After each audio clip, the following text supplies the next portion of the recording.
Nunca olvidaré el sonido de las tijeras. No fue un simple clic, fue el desgarrador eco de algo que se rompía dentro de mí. Cada mechón de cabello que caía al suelo era un pedazo de mi dignidad.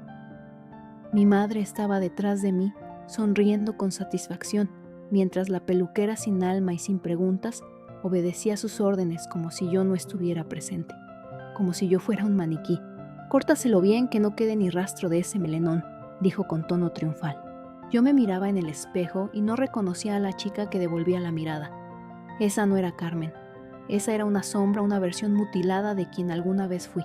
Todo comenzó con la boda de mi hermana Lucía, el evento del año según mi familia. Vestidos importados, menú gourmet, músicos en vivo.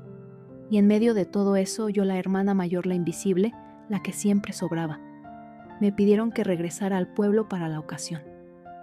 «Es importante que estés», me dijo mi madre por teléfono, aunque su voz no sonaba emocionada. Sonaba más como una obligación social. Lucía y yo nunca fuimos unidas. Desde niñas todo giraba en torno a ella, sus bailes, sus logros, su sonrisa de portada de revista. Yo era la otra, la que sacaba buenas notas pero no brillaba, la que tenía amigos pero no era popular, la que se vestía bien pero sin escotes ni colores chillones. Mi lugar estaba claro en la sombra. Cuando llegué a casa después de casi 2 años sin verlos, supe que algo andaba mal. Me abrazaron, sí, pero fue un abrazo rápido, tenso. Mi padre me dijo que había engordado un poco. Mi madre me escaneó de arriba abajo y me soltó como si fuera algo casual. «Vas a ir así a la boda con ese pelo tan largo, vas a parecer una gitana desordenada». Me reí nerviosamente pensando que era una broma, pero no. Esa misma tarde me arrastraron, porque no puedo llamarlo de otra forma, a una peluquería del barrio. Una peluquería de mala muerte con sillas gastadas y olor a laca rancia. «Un cambio de look te va a venir bien. Lucía quiere que todas nos veamos sobrias, elegantes», me explicó mi madre, mientras la peluquera me peinaba sin preguntarme nada. «Solo las damas de honor tendrán recogido», añadió como quien dicta una sentencia. Yo no era dama de honor, ni testigo, ni siquiera lectora de un versículo. Era una invitada más, y aún así mi presencia molestaba. «Pero mamá, yo no quería cortarme el cabello». «Por eso te lo digo con tiempo, Carmen. Así no opacas a nadie». Ahí lo entendí. No era por elegancia ni por un look sobrio. Era porque Lucía tenía miedo. Miedo de que yo por una vez en la vida llamara la atención. Cuando la peluquera empezó a cortar, sentí un nudo en el estómago. Era como si me arrancaran algo que me pertenecía. Mi cabello era mi símbolo. Llevaba años cuidándolo, nunca me lo había cortado más que las puntas. Cada hebra era testigo de mis noches de estudio, mis rupturas amorosas, mis inicios en el trabajo. Y ahora caía al suelo como si no valiera nada. Mi madre observaba desde una esquina con los brazos cruzados y los labios apretados. Orgullosa. Y yo tragué saliva, apreté los puños y me quedé callada como siempre. Cuando salimos sentí frío en la nuca, literal y emocional. Quise llorar, pero no lo hice. Me encerré en mi cuarto, abrí el cajón donde aún guardaba una carta que Lucía me escribió cuando éramos niñas. Decía que quería ser como yo, que me admiraba. La rompí en pedazos. Durante los días siguientes, la casa fue un torbellino de preparativos. Nadie mencionó mi corte. Nadie preguntó cómo me sentía. Yo era invisible otra vez. En las pruebas del vestido ni siquiera tenían una talla preparada para mí. Usaron uno antiguo de una boda pasada, ajustado a la fuerza. «No es necesario que compres otro, Carmen. Total, nadie va a mirarte a ti», dijo mi madre con total naturalidad. Yo asentí, no porque estuviera de acuerdo, sino porque ya no tenía fuerzas para discutir. Pero dentro de mí, algo comenzó a hervir. Una mezcla de tristeza y rabia que no sabía cómo controlar. Una tarde antes de la boda me encontré sola en la cocina. Mi padre entró y me miró con cierto fastidio.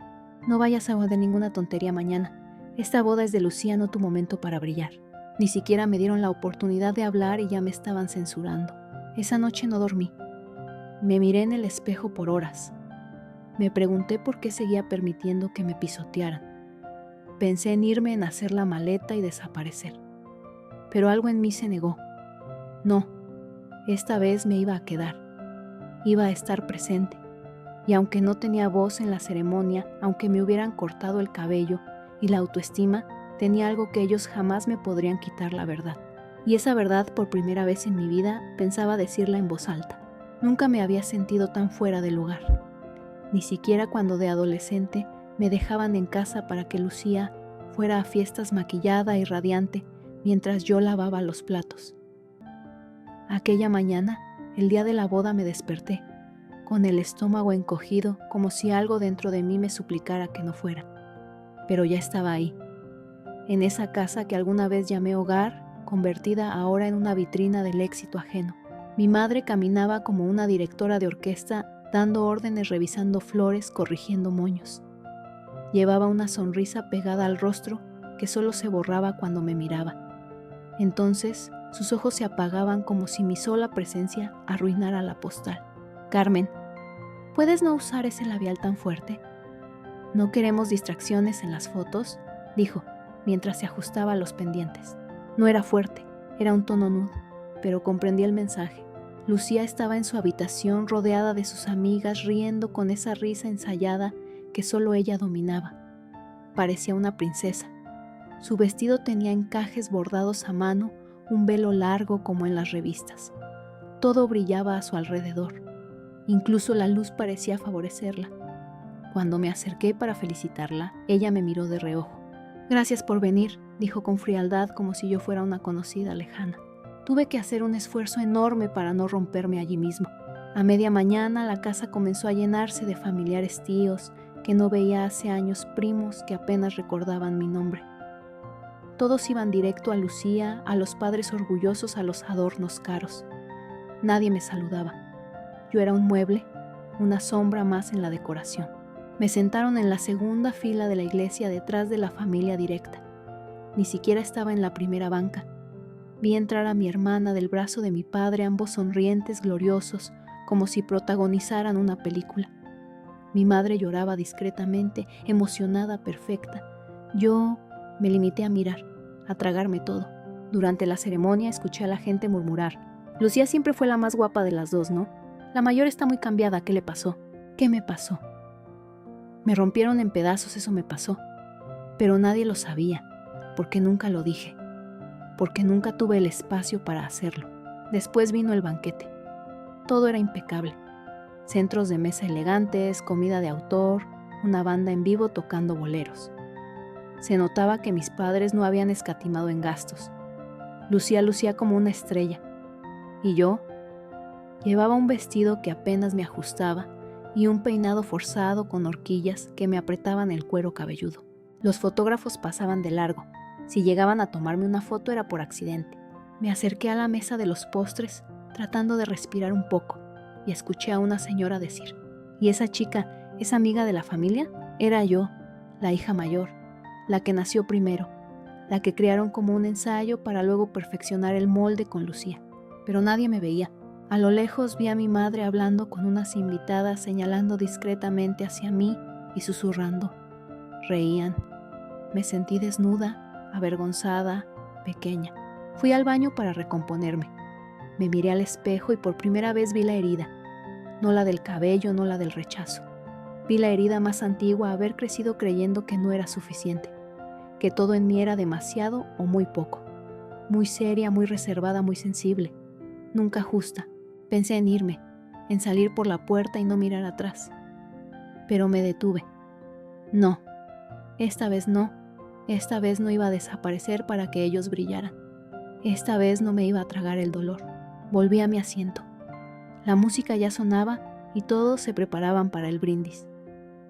Lucía subió al escenario con su nueva familia política, perfecta como siempre. Uno de los tíos tomó el micrófono y dijo: «Ahora abrimos el micrófono a quien quiera decir unas palabras». Y en ese instante ocurrió algo extraño. Algo dentro de mí se levantó. No fue impulsivo, fue una decisión. Me puse de pie, sentí todas las miradas clavarse en mí y caminé hacia el escenario. Mi madre me miraba boquiabierta. Lucía frunció el ceño. Nadie me esperaba ahí. Nunca me esperaron en ningún lugar. Pero esta vez yo me invité a la conversación. Tomé el micrófono. Me temblaban las manos, pero mi voz no. Empecé con una sonrisa, falsa tal vez, pero eficaz. «Buenas tardes a todos. Yo soy Carmen, la hermana de la novia. Y también la hija olvidada. Hubo risas incómodas, murmullos, pero continué. Sé que muchos ni siquiera sabían que existía. No los culpo. He sido invisible por años. Para mis padres, para muchos de ustedes, incluso para mí misma. Mi madre se llevó la mano al pecho. Lucía me miraba como si quisiera asesinarme, pero seguí, porque nunca en mi vida me había sentido tan viva. Hoy vi cómo todo brillaba a su alrededor, cómo todos la elogiaban, y me alegra de verdad. Pero también me pregunto, ¿qué se necesita para que una hija merezca un poco de amor? ¿Un vestido blanco? ¿Una sonrisa fácil? ¿Ser la favorita? Sentí que se me quebraba la voz, pero la contuve. Me debía esa dignidad. Hace unos días mi madre me cortó el cabello. Dijo que era para que no opacara a mi hermana, y por primera vez entendí que nunca fue mi presencia lo que incomodaba, era mi silencio. Miré al público. Nadie hablaba, nadie comía, nadie se movía. El silencio era absoluto. Así que aquí estoy hablando, porque merezco que me escuchen, porque merezco existir. Y con eso dejé el micrófono y bajé. No esperé aplausos, no esperé nada. Solo caminé hasta la salida mientras detrás de mí la música se reanudaba torpemente. Caminé bajo el cielo de la tarde con el alma hecha pedazos, pero el corazón firme, porque esa fue la primera vez en mi vida que no pedí permiso para ser yo misma. No hubo aplausos, no hubo abrazos, ni siquiera una mirada de aprobación. Cuando bajé del escenario y crucé el salón en silencio, las conversaciones murmuradas me siguieron como un eco húmedo. Algunas personas bajaron la vista, otras fingieron que no me conocían. Lo que dije no solo había incomodado, había destapado algo que todos sabían pero que nadie se atrevía a mencionar. Atravesé la puerta principal del salón con el pulso en los oídos. Mis tacones resonaban contra el mármol como si marcaran mi liberación. A cada paso sentía que dejaba atrás no solo el evento, sino también la versión sumisa de mí misma. El aire de la calle me golpeó en la cara. Era una tarde templada con ese olor a jacaranda que tanto me recordaba a los veranos de la infancia. Me apoyé en una farola sola pero ligera. Por primera vez me sentía dueña de mí misma. No había caminado ni una cuadra cuando escuché pasos detrás de mí. Me giré tensa esperando otra confrontación. Era mi prima Martina. Se acercó despacio como si temiera romper algo frágil. «Carmen, lo que dijiste. Fue valiente», murmuró. Me quedé en silencio. No sabía si agradecerle o pedirle que me dejara sola. No todos lo entienden, pero yo sí. Yo también crecí a la sombra de mi hermana. Sé lo que se siente. Sus palabras me tocaron más de lo que esperaba. Era la primera vez en años que alguien me veía más allá de la etiqueta de la otra hija. Le sonreí con los ojos húmedos. No dijimos nada más. Me abrazó y se fue. Y yo seguí caminando. Pasé la noche en una pensión cerca del centro. No quería volver a la casa. No quería enfrentarme a esas paredes que tantas veces me vieron callar. En la habitación había un espejo pequeño y una lámpara tenue. Me senté frente al reflejo y me observé. El corte de cabello aún me dolía, pero ahora ya no se sentía como una pérdida. Se sentía como una cicatriz de guerra. Saqué mi celular sin saber muy bien qué esperaba encontrar. Y ahí estaba, el mensaje. Tía Carmen, vi tu discurso. Lo grabé sin querer. Lo subí a TikTok. Está explotando, miles de personas lo están compartiendo. Era de Javier, mi sobrino, uno de los pocos que me hablaban con cariño. Entré a la aplicación y lo vi. Un clip de 1 minuto con mi voz firme diciendo: nunca fue mi cabello lo que brillaba, era mi dignidad. Más de 120,000 vistas en cuestión de horas. Comentarios de mujeres diciendo: me pasó lo mismo. Gracias por dar voz a lo que yo nunca pude decir. Eres valiente, Carmen. Lloré. No de tristeza, lloré porque por fin me sentía escuchada. La mañana siguiente desperté con decenas de notificaciones. Medios digitales pequeños querían entrevistarme. Mujeres de otros países me enviaban mensajes. Una chica me escribió: después de verte cancelé la boda con un hombre que no me dejaba ser yo misma. Pensé en responderles a todas, pero mi celular empezó a vibrar sin parar. Era mi madre. No contesté. Luego Lucía. Tampoco. El tercero fue mi padre. Un mensaje de voz. No puedo creer que hayas destruido la boda de tu hermana de esa manera. Has dejado a tu madre hecha polvo. Qué vergüenza. Lo borré sin escucharlo completo. Ya no me importaba su vergüenza. Yo viví avergonzada durante 24 años para proteger el orgullo de otros. Ya bastaba. Salí a caminar por la ciudad todavía con mi vestido arrugado y mi cabello corto. Pero caminé con la cabeza en alto. Recibí miradas de extraños. Algunos me reconocían, otros solo notaban que algo diferente había en mí. Yo lo sentía también. Era como si el dolor al ser nombrado hubiera perdido el poder de asfixiarme. Esa tarde decidí volver a la casa de mis padres.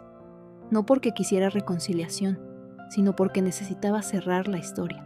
Toqué el timbre y me abrió mi madre. Estaba ojerosa con el maquillaje corrido. Me miró como si viera un fantasma. ¿Qué haces aquí? Vengo por mis cosas. Se hizo a un lado sin decir nada. Entré. La casa olía a flores marchitas. El ramo de la boda aún estaba sobre la mesa, pero lucía apagado como todo en esa casa. Subí a mi cuarto empacando lo poco que quedaba mío. Una manta vieja, unos libros, fotos antiguas. En una de ellas Lucía y yo de niñas con trenzas iguales, ambas sonriendo. La rompí en dos. Me quedé con mi mitad. Cuando bajé, mis padres estaban sentados en la sala. Lucía también estaba allí con los brazos cruzados. ¿Crees que eres una heroína?, escupió. No, solo dije la verdad. ¿Arruinaste mi boda, Carmen? No, la boda la arruinaron años de mentiras. Silencio. Nadie sabía qué responder. Tomé mi maleta y me dirigí a la puerta. Antes de salir me detuve. No les deseo mal, pero no vuelvan a pedirme que desaparezca para que ustedes brillen. Y salí. En la calle respiré hondo. Tenía poco. Solo una maleta, algo de ropa y una voz recién descubierta. Pero eso bastaba, porque por primera vez en mi vida me pertenecía. Me mudé a otra ciudad. Empecé de cero. Conseguí trabajo como correctora freelance.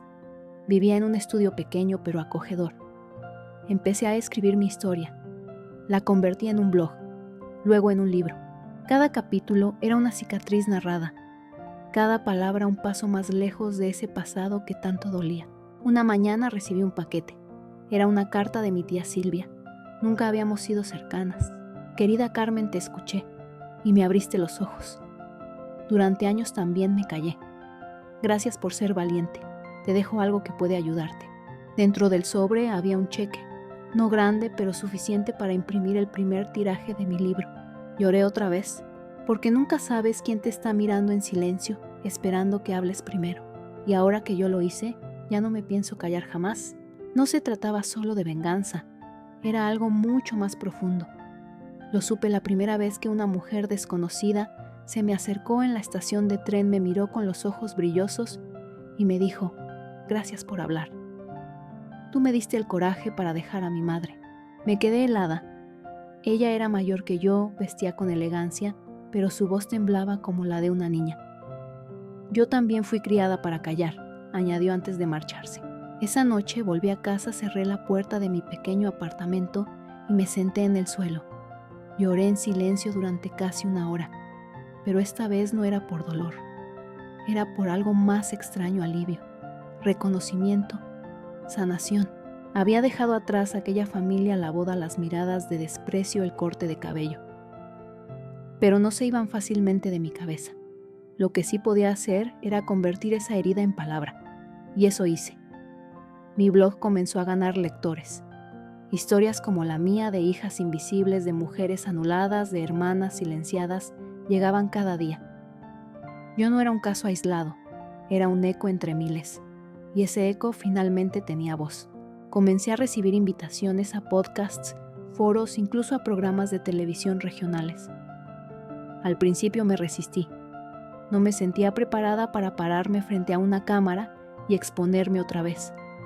Pero recordé el día de la boda, el micrófono en mi mano, el silencio a mi alrededor, el temblor de mi corazón y luego la fuerza.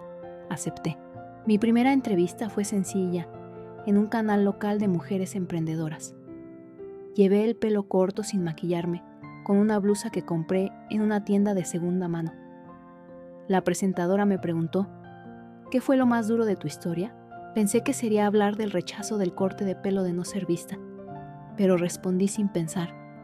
Lo más duro fue entender que había normalizado el desprecio, que durante años pensé que me lo merecía. Su silencio fue más fuerte que cualquier aplauso. Esa entrevista se viralizó en pocas horas, y con ella mi libro se agotó en la primera semana. Una editorial independiente se interesó. Me ofrecieron reeditarlo, traducirlo. Yo no entendía cómo había llegado ahí. Una chica callada de un pueblo pequeño, pero lo estaba haciendo. Y sin embargo, algo me seguía pesando. La herida seguía abierta. No sangraba como antes, pero dolía al tocarla. Una mañana, mientras respondía correos de lectoras, me llegó uno diferente. Corto, frío, firmado con nombre completo. Lucía Herrera Álvarez. Necesitamos hablar. No por mamá ni por papá, por nosotras. Yo también tengo cosas que decirte. Lo leí varias veces. Dudé. Mi primer impulso fue ignorarlo, borrarlo.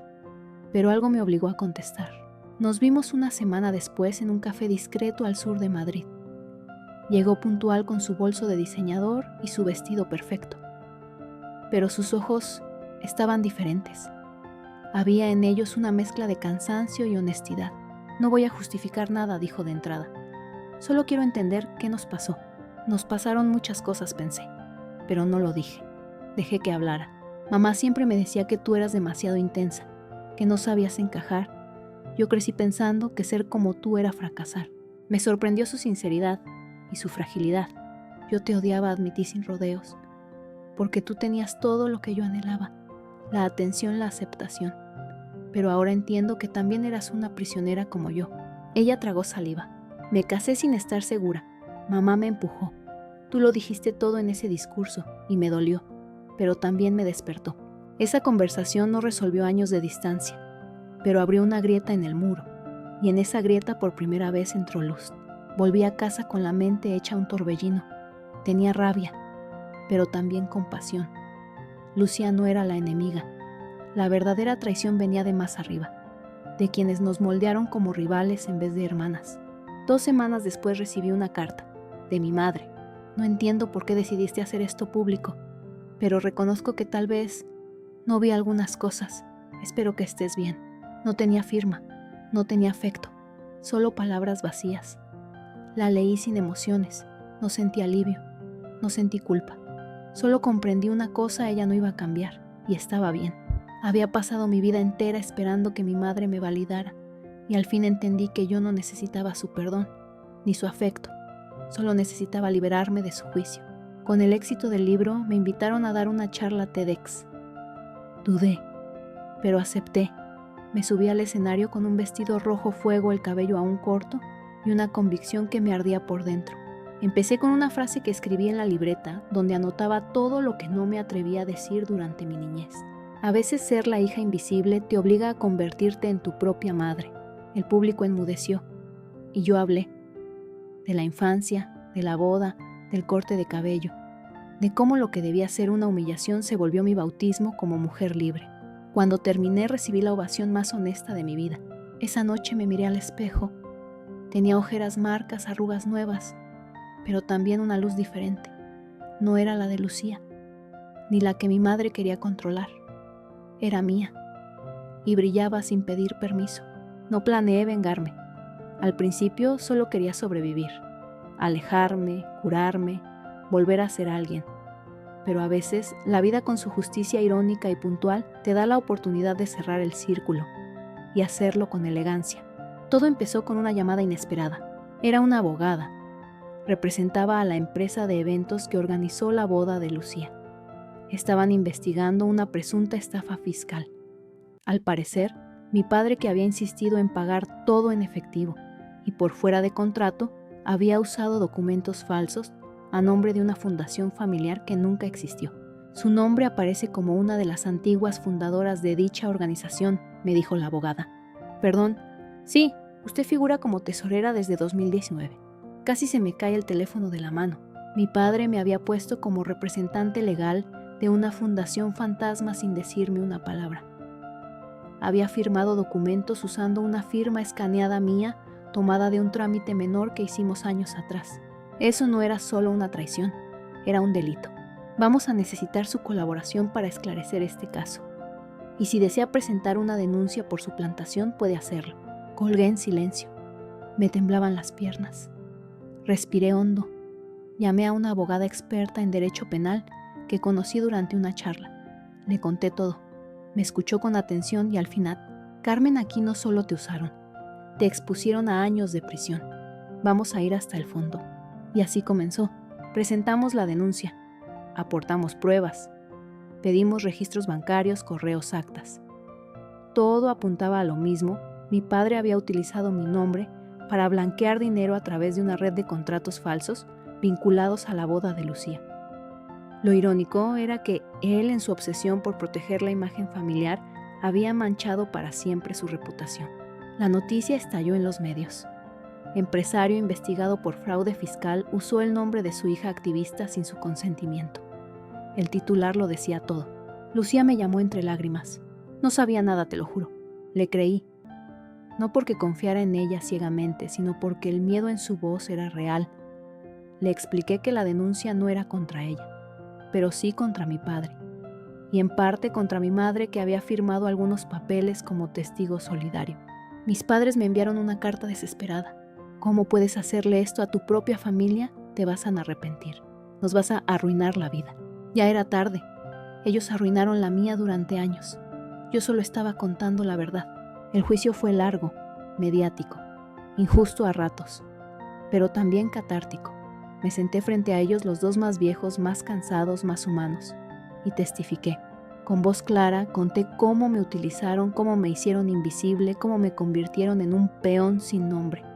Exhibí las pruebas, las firmas, las cuentas. Mi madre no podía mirarme a los ojos. Mi padre, en cambio, sostenía la mirada, pero ya no era altiva, era vacía, derrotada.